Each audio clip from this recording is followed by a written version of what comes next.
After about 128 days of testing upgrades and iteration, Starship just launched for the 5th time ever, and it was easily the most impressive flight yet. For the first time ever, we watched as the booster made its way back to the launch site for a catch attempt. Here, I'll go more in depth into what happened on this 5th flight test, the booster catch, what to expect in the near future, and more.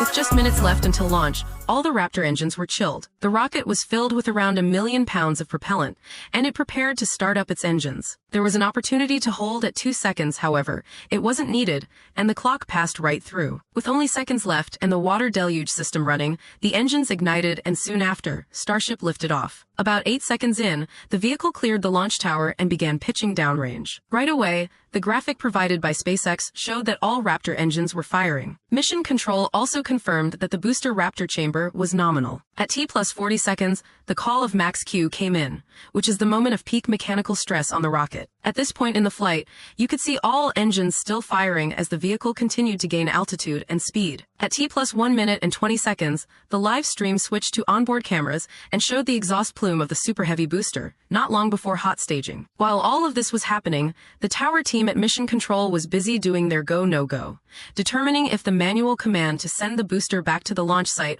was the right decision. As the clock hit T+2 minutes and 20 seconds, the graphic showed all but 3 center engines of the booster shutting off in what SpaceX calls most engines cut off, or MECO. Seconds later, the upper stage ignited its engines while still attached to the booster, followed soon after by the separation of the 2 stages. Right after, the booster's additional engines ignited, bringing the total to 3 for the boost back burn. At this point, the booster had begun its journey back to the launch site as the upper stage and its 6 engines continued to gain altitude and speed. Around this time in the flight, it still wasn't clear whether the command had been sent with the booster, sending it to return to the launch site or its default location in the Gulf of Mexico. By T+3 minutes and 10 seconds, the boost back burn shutdown had occurred. Seconds later, they confirmed that the tower was a go for catch. In other words, by this point, they had sent the command, and Super Heavy was now on a return path and catch trajectory. Over the next minute, while the upper stage was continuing to fire its engines, the booster was flying back toward the launch site. During the stream, you could see both the booster getting larger as it got closer,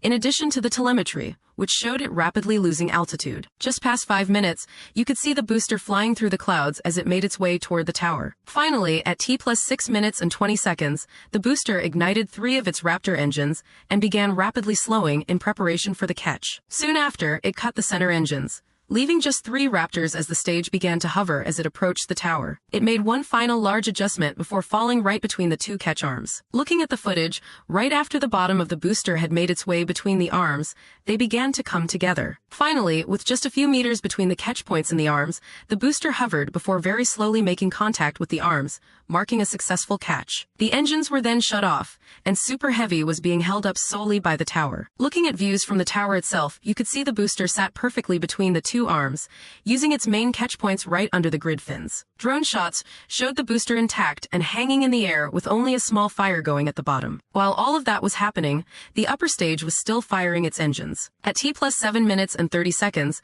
the graphic showed the 3 vacuum Raptor engines shutting off. Soon after, at T+7 minutes and 50 seconds, they called out engine cutoff, and the other 3 upper stage Raptors also shut off. They eventually switched views back to Starship, which at this point had begun its long coast phase. Over the next 50 minutes, the upper stage continued on its journey around the world before the start of the re-entry process. By around T+58 minutes, Starship was heading into the re-entry process as heating of the stage began. At T+1 hour and 10 minutes, you could see a camera positioned at the nose of the ship, looking down at the flap on the right as plasma began building up around the vehicle. On the last flight, one of Starship's flaps ended up being partly compromised by heat, which managed to strip away some of its heat shield and metal, taking a sizable chunk out of the flap. This happened right around 1 hour and 12 minutes into that flight and continued over the next few minutes. Around 1 hour and 14 minutes into flight, we could see, thanks to multiple different camera angles, that the ship was in good shape and holding up well to the heat. That was until T+1 hour and 18 minutes and 40 seconds when the camera switched,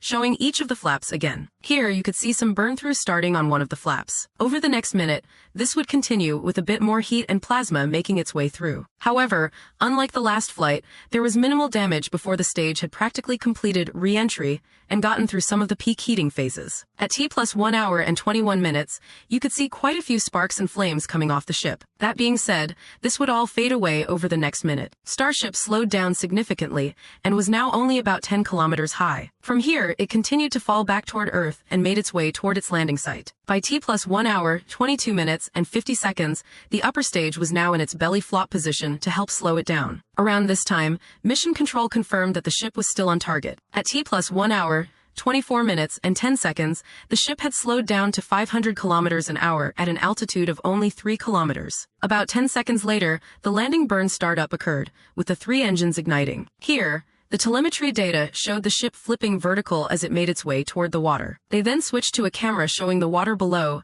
as the stage slowed down. Finally, it softly splashed down in the ocean, followed by what looks like the vertical stage tipping over as expected. Interestingly, there then was another camera change, this time to a buoy not far from the upper stage. From this angle, we could see a large explosion as the stage began filling with water. This was followed by a fire, with the head of the Starship poking out of the water as far as the camera angle. This is similar to what we saw when the booster splashed down in the ocean on Flight 4. That's significant because it suggested SpaceX was extremely accurate in the landing of the ship with how close the pre-positioned camera was. At the very end, the fire slowly went out, and so did our view, marking the end of Starship Flight 5. Everything considered, this was a massively successful test flight. Soon after, SpaceX tweeted, saying, "Splashdown confirmed. Congratulations to the entire SpaceX team on an exciting 5th flight test of Starship." On Flight 4, we watched as SpaceX managed to complete 2 big milestones. That included the first soft splashdown of the booster in the Gulf of Mexico and a similar splashdown of the upper stage. That being said,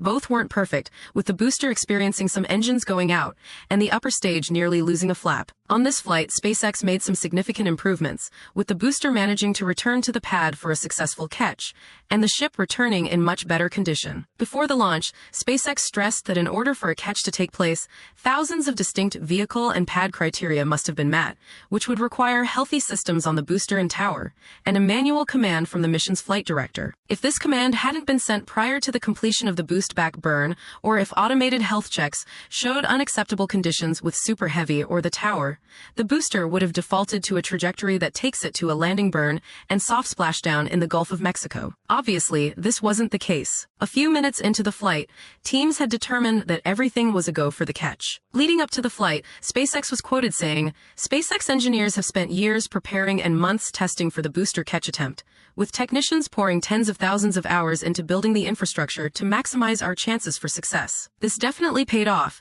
and will have a significant impact on future Starship flights and the industry." SpaceX just did what many considered impossible by catching a 69-meter-tall booster out of midair. This was accompanied by a soft splashdown of the upper stage, which held up much better during re-entry than any previous flight. We will have to wait and see how it progresses and the impact it has on the space industry. Thank you very much for watching.